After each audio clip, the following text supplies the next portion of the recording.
Hola a todos, ¿cómo les va? ¿Cómo están? Muy, pero muy buenas noches. Bienvenidos a La Luna. Bienvenidos a todos los que al día de hoy están todavía en sus casas. Vos te quedaste en casa y a los que empiezan a salir de a poquito. Con la cuarentena, con el COVID, aparecieron además otra serie de inconvenientes. Claro, en algún momento hemos hablado, en varios momentos hemos hablado de salud o economía, pero si nos detenemos en la salud, parece que hoy la gente únicamente debe temerle al coronavirus y a ninguna otra enfermedad. ¿Y qué pasa, entre otras tantas cosas, con el corazón? Doctor Jorge Cialceta, ¿cómo estás? ¿Cómo te va, Muy bien, Jorge? Daniel, Gracias muy por el bien. tiempo. No, por favor, ¿Todo gracias bien? por la invitación. Muy bien, por suerte. Primero contame a nivel personal cómo fue este proceso de Uf, cuarentena, cómo lo pasaste, porque a todos nos agarró de golpe y cada uno tiene una historia para contar de alguna totalmente, forma, fue ¿no? complicado como a todos, si bien uno está en la primera línea, o sea que estuvimos trabajando en todo momento, pero genera ansiedad y angustia más de sobre todo creo que la incertidumbre que generó esta pandemia, que se escucharon tantas cosas, tantas versiones, un día una cosa, otro día otra, entonces imagínate a los que estamos en salud y que leemos y que por ahí podemos entender lo que dice la bibliografía, yo me pongo en los pies de las personas que no están en salud, lo que les habrá generado psicológicamente, ¿no? Esta ambigüedad, este miedo a no saber qué hacer, ¿no? Pero sí, yo creo que a mí también me impactó, ¿no? Al principio, en lo personal, en lo psicológico, independientemente, vuelvo a repetir, a que yo la cuarentena prácticamente no la hice porque tuve que trabajar en todo momento. Dicen siempre, decimos los que somos pacientes, que cada médico tiene su librito, pero en esto abundaban libros y uno en realidad abunda. En el día de hoy no sabe para dónde tiene que ir, el que recibe tanta información, porque hay una batería de noticias constantes. Hoy dirán algunos disminuye, pero cuando salta un caso de nuevo en Oriente, en Europa, que desciende, y vos decís, bueno, pero no quiere decir, no era que lo tenían controlado, volvés para atrás, ciudades que dicen avanzan 1 metro aquí en la región y retroceden 4 metros, no sabes para dónde ir. Produce todo tipo de daños, pero ¿a quién debería uno hacerle caso verdaderamente? Sí, el tema yo creo que esto es algo como prueba y error, ¿no? Y por ahí alguien puede sentirse damnificado con lo que yo diga, pero es así. Experiencia en pandemia acá no hay. Nadie tiene experiencia a nivel nacional porque no la vivimos. Entonces, si vos no viviste algo, no puede tener una experiencia para decir, nos fue mejor así. Lo que nosotros hicimos fue a nivel país, fue copiar modelos y por ahí sí adelantarse a situaciones que estaban viviendo otros países, donde no se hicieron las cosas o no se tomaron o no se sabía fundamentalmente, creo que pasó por ahí, el desconocimiento porque es un virus nuevo, que no se sabía la contagiosidad, cómo iba a ser, tampoco la mortalidad, la letalidad. Entonces, así pasó con Italia, con España. Entonces, cuando nosotros empezamos a ver como el diario del lunes, es más fácil, ¿no? Independientemente a eso, pasa esto, que no hay experiencia. Entonces, uno creo que está haciendo lo que mejor cree que le va a ir, que va a ir mejor para el que le corresponda, ¿no? Pero sí me parece que hay que reunirse de personas que tienen algún tipo más de conocimiento para que el asesoramiento sea lo más científico posible, eso sí, ¿no? Porque ni los infectólogos, creo, y sin desmerecer a nadie, tienen experiencia, porque vuelvo a repetir, acá pandemia de esta naturaleza nosotros no la vivimos, entonces si vos no viviste algo no podés decir qué receta es la mejor para una cosa u otra. Entonces creo que en muchos lugares se hicieron muy bien las cosas.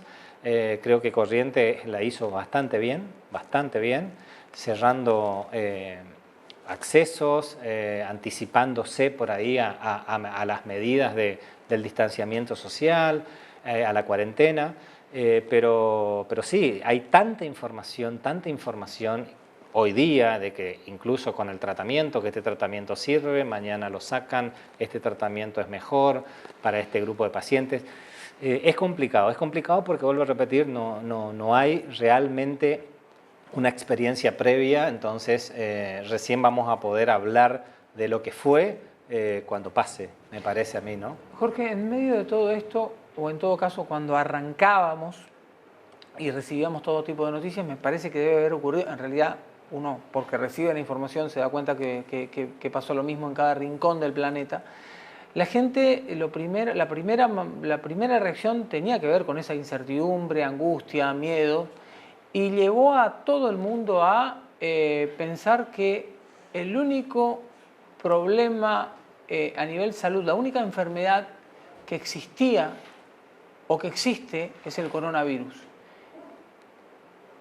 Están las muestras claras hoy de que han descendido enormemente el número de consultas, las atenciones, gente que tenía hasta programadas cirugías que ha dejado de ir, como si las patologías que uno tuviera y que venía arrastrando desaparecieran por esto. Por esto nada más, ¿sí? Es así, y bueno, eso está muy mal.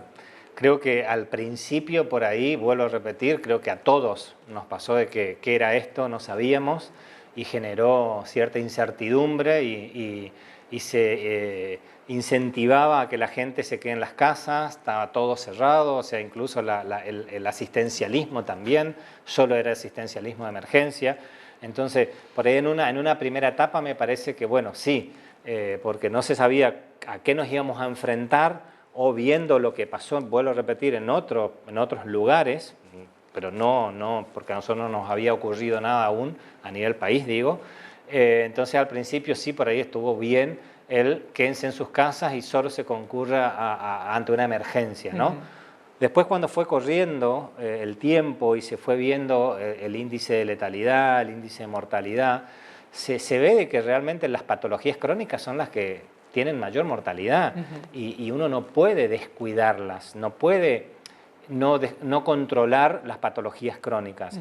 En cardiología, por ejemplo, en España mismo, el 40% de las angioplastias, que son el tratamiento hemodinámico invasivo del infarto agudo de miocardio, disminuyó un 40% de una emergencia. Entonces, esas personas están llegando con un infarto en forma muy tardía, cuando por ahí lo que se puede ofrecer a ese corazón que ha tenido un evento coronario es muy poco. Entonces, creo que, vuelvo a repetir, para que quede claro, al principio por ahí sí, porque uno no sabía dónde estábamos parados, pero hoy día a mí me parece que toda patología crónica, todo procedimiento que estaba programado, hay que tratar de, obviamente hay cosas de que uno no va a ir a hacerse un chequeo porque me quiero hacer mi chequeo anual y no tengo ninguna patología preexistente, por ahí no es el momento indicado, o decir, hoy voy a empezar a hacer un control médico, ¿no? Por ahí no, hoy. Pero una persona que tiene una patología cardiovascular, una patología pulmonar, debe seguir controlándose, por supuesto, debe controlarse, porque la única forma de que nosotros podamos hacer algo es la prevención y la mortalidad. O sea, las personas de qué se mueren en el mundo, de afección cardiovascular, que es muchísimo más alta incluso que la mortalidad ofrecida por el coronavirus. Entonces, ¿qué quiero decir con esto? Que la gente tiene que controlarse y tiene que seguir yendo a sus controles. Ahora, ¿hay algún tipo de relación entre tanta información que también salió, Jorge? Aparecía esto de cuáles eran los grupos de riesgo, ¿no? Y por ahí las personas con algún tipo de patología cardiovascular, parecía que también la mirada estaba puesta, es como que el virus selecciona a algunos y libera a otros, digamos. ¿Cuál es la realidad de eso? Y bueno, lo que se ve, digamos, es que las personas que tienen patologías crónicas como afecciones cardiovasculares, enfermedades pulmonares, fundamentalmente asma, enfermedad pulmonar obstructiva crónica, los grupos más vulnerables, los añosos, los que tienen algún tipo de alteraciones en las defensas inmunológicas, todas esas personas sí son más vulnerables a que el virus, porque el virus incluso se habla de diferentes fases y diferentes formas de expresión.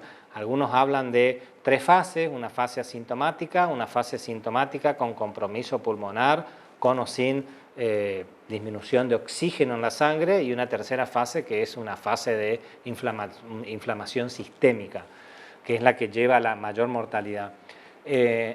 Incluso, digamos, en esas fases uno no sabe realmente hacia dónde ir, ¿sí? Entonces, es importante que esas personas, vuelvo a repetir, tengan que controlarse, ir a sus médicos, programar una cita programada, o sea, hacer una cita programada, bien consensuada con su profesional para que controle esas patologías y no tenerle miedo a que, si bien son personas que tienen más vulnerabilidad o más riesgo a que el virus sea más patógeno o más grave o más agresivo en ese grupo poblacional, si uno está bien controlado y bien tratado, lo más probable es que no sea así. El asunto es cuando uno por ahí, que hemos visto que muchas personas han abandonado incluso el tratamiento, han abandonado los tratamientos por tener miedo, ya sea a ir a buscar un medicamento, no tenían accesibilidad con el profesional o con la secretaria del profesional para la receta, si bien por suerte se agilizaron muchas cosas online, digamos a través de WhatsApp, donde las recetas ahora y las farmacias también permitieron que acepten una receta online a través del teléfono, pero todas esas cosas hicieron que también que la población muchas veces abandone incluso la terapia por todas estas cosas que no sabían que realmente era real, ¿no? Pero yo creo que como mensaje es que no es momento para iniciar un control sanitario porque voy a empezar un control sanitario, pero las personas que sí tienen patologías no tienen que dejar de controlarse para nada. Si tenían una cirugía programada, ya sea tendrían que hacerla, si tendrían estudios, por ejemplo endoscopías, por alguna patología que estaban sospechando que no era buena, deben hacerse. O sea, no hay que dejar de controlarse, no empezar, vuelvo a repetir, un control de salud hoy, por ahí no es el momento, pero no abandonar la patología crónica, que es la más prevalente, la patología que realmente les va a llevar a la que aumenta la mortalidad en todo el mundo. Jorge, te presento otra situación que uno, por haberse cruzado con alguna que otra persona, imagina que pudo haberse dado o que puede darse, y que puede darse comprometiendo la salud, entiendo yo, de esa persona. Hagamos de cuenta que yo requiero que tengo una patología determinada de estas en cualquier tipo, y estoy siguiendo un tratamiento. Y lo abandono, como dijiste vos, porque en realidad no podía ir a comprar el medicamento. Y de golpe me doy cuenta que en el abandono no me pasó absolutamente nada. La acción o la reacción inmediata es, bueno, si no pasó y tenía un virus en el medio, ahora ya está. ¿Qué se le dice a esa persona que abandonó, pero primero por miedo y después por la ignorancia del daño que le puede estar ocasionando a su salud? Que tuvo por ahí la suerte de que nada ocurra, digamos. Sí, tal vez a esa persona el virus andaba cerca, digamos, o no andaba cerca. Sí, pero digo, aún sin el virus, que el propio tratamiento lo haya abandonado, claro, y que era fundamental para el día a día. Hay patologías, digamos, que por ahí que ameritan o que necesitan el tratamiento en forma crónica. Otras que por ahí, que no tomen la medicación 1 o 2 días, no les va a cambiar, claro, la verdad, pero la no estamos realidad. Hablando de 1 o 2 días, ¿no? Claro, ese es el tema, digamos. Entonces, el asunto es no abandonar el tratamiento, ¿sí? Y hay algunas patologías en las cuales no se puede abandonar el tratamiento porque el riesgo-beneficio de abandonar el tratamiento por ahí es mucho más perjudicial. Pero bueno, el consejo, digamos, es seguir con su tratamiento, sobre todo en patologías crónicas, ¿no? Seguir con el tratamiento, seguir consultando, no dejarse estar. Mucha gente por miedo ha minimizado síntomas, entonces han tenido síntomas, vamos a suponer, esto que yo te hablaba al principio de los infartos, que se ha notado en todo el mundo una disminución de la tasa de infartos, que pacientes que consultaban por infarto ha disminuido sensiblemente, y eso es porque ya sea los síntomas que tenían, los pacientes por ahí subestimaban, o puede ser otra tenían miedo de decir, no, bueno, esto que me está pasando por ahí no es del corazón y si salgo y me expongo me puedo agarrar, me puedo infectar con el COVID, entonces más vale me quedo en mi casa. Y después, cuando los síntomas progresaron, consultaron y por ahí era muchas veces tarde, ¿no? Entonces hay que, ante cualquier sintomatología, no hay que dejarse estar y dejar que solamente el profesional de la salud, que la persona idónea decida si por ahí es COVID o no, o si es una patología preexistente que se reagudizó o no, y bueno, y cuáles serían los caminos a seguir, me parece, ¿no? Jorge, no me voy a detener en la salud pública de cada provincia, ni siquiera de cada ciudad, pero quiero tratar de comprender si verdaderamente el anticipo que pudo tener nuestro país sirvió principalmente, más allá de todo lo que hemos aprendido de curvas, de achatar curvas y demás, sirvió como para anticiparnos a algo que en otros países que tienen similares condiciones, con índices de pobreza tan notorios, los sistemas, incluso en los países más importantes, los sistemas de salud terminaron colapsando. ¿Sirvió para eso principalmente, más allá de lo que tenga que ver con prevención y el cuidado? Sí, la cuarentena, digamos, se ha dicho en muchos lugares, ¿no? La cuarentena no era para disminuir la contagiosidad, digamos, porque esto tiene un periodo, ¿sí?, en el cual nos vamos a infectar en algún momento, ¿sí? Más, menos personas. Pero el asunto es, ¿para qué se intentó hacer esto, digamos? Y se sigue intentando muchas veces, ¿no? Hay cosas que por ahí pueden estar bien o no, prolongarla hasta cuándo, bueno, son otros temas, digamos, más profundos a tocar. Pero para lo que sí, en teoría, tuvo que servir, ¿sí? Y digo en teoría tuvo que servir porque yo no puedo responder por todos los servicios de salud, ni incluso del país, porque yo no soy ministro de salud de nada, es para mejorar el sistema sanitario ante una situación como ocurrió en países donde, por ejemplo, España, Italia, sí, que ahí estamos hablando de países realmente países serios, pero que la cantidad de personas que se contagiaron, o sea, la curva, como que tanto se habló de achatar la curva y que la curva se llama empinada, en todos esos lugares la curva fue tan alta, abruptamente, entonces eso hizo que se colapsen los sistemas sanitarios. Lo que se pretendió con esta cuarentena, y para lo único que sirve la cuarentena, no es para no contagiarse, ¿sí? También disminuye el índice de contagiosidad, pero es para armar los sistemas sanitarios, mejorar los sistemas sanitarios y estar más preparados para una situación de esa naturaleza en el caso de que ocurriera, digamos, ¿sí? O sea, no significa que porque nos hayamos preparados vamos a tener la misma situación que tuvieron otros países, para nada, ¿sí? Podemos tenerla como no. Es más, nosotros acá en nuestra provincia, por suerte, con un hospital de campaña que hicieron, no se lo usa, por suerte, ¿no es cierto? Así que por ahí si se hacen cosas en formas preventivas, están buenas, digamos, ¿no? ¿Qué le decís a un paciente o una paciente tuya que está además en un grupo de riesgo por la edad que tiene? ¿Qué debe hacer? Que dice, no, doctor, mire, yo prefiero no salir. ¿Están las mismas condiciones para la persona de la que vos hacías referencia hace instantes nada más, que tiene una patología determinada, o que tiene una operación programada, o que debe seguir con un determinado tratamiento? ¿Qué pasa con esas personas? Porque además corren con ese otro factor, ¿no? Que el resto, ellos mismos o el resto de los familiares le dicen, no, vos no vas a salir. Claro, es muy complicado, ¿no? Y todo va a depender a la situación epidemiológica local. No es lo mismo hablar de una persona de, no sé, 70 años con patología preexistente crónica en Corrientes Capital que incluso en Resistencia, cruzando un puente, ¿sí? Ni hablar Buenos Aires. Es diferente. Porque epidemiológicamente es diferente, entonces tal vez a las personas de Buenos Aires o de Chaco yo le diría, y bueno, quédate en tu casa. Acá ya empiezan a jugar otros factores, ¿sí?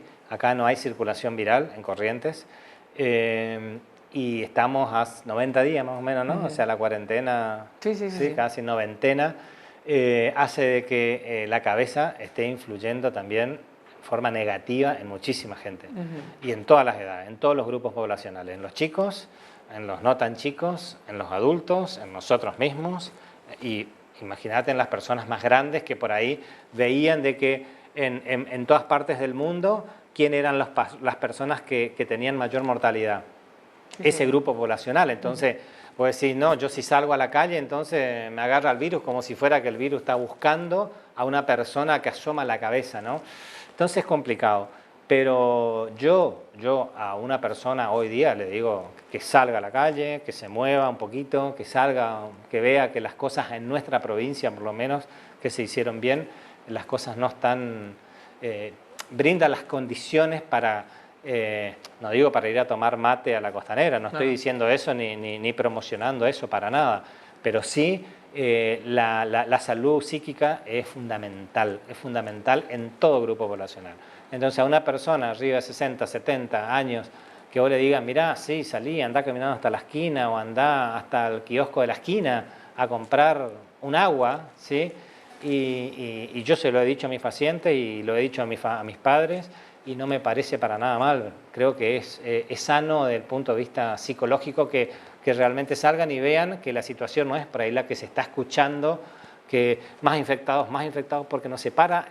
Vos viste que no paramos a hablar de COVID, no hay otro tema, no hay otro tema en el canal que sea que se murieron acá, que tanto hisopado, que fulanito está infectado. Entonces, para la gente que por ahí no sale a la realidad, es como le están contando una película y vive esa película. Y cuando sale a la calle ve que esa película por ahí no es la película que está escuchando permanentemente, ¿no? Y eso me parece que tiene un efecto negativo en las personas. Entonces, que salgan, que vean, que se muevan un poquito, salgan a la puerta de la casa, vean que la vida continúa, puedan disfrutar, digamos, de la gente que pasa, de los autos, saludar a un vecino. Parece que es saludable psicológicamente y no hay que olvidarse esos detalles, ¿sí? Porque la mente es fundamental en todo aspecto del proceso salud-enfermedad. Y hoy día, después de 90 días de encierro, y este grupo poblacional, que eran los que es como que estaban marcados, que el virus iba a venir por ellos más o menos, que vean de que las cosas no son tan así. Entonces que hay que cuidarse, hay que guardar el distanciamiento, pero también hay que dejar que la cabeza tenga alguna gratificación, ¿no es cierto? Porque si no, todo es un círculo vicioso que no es productivo, justamente es contraproducente. Sí, estoy seguro de eso.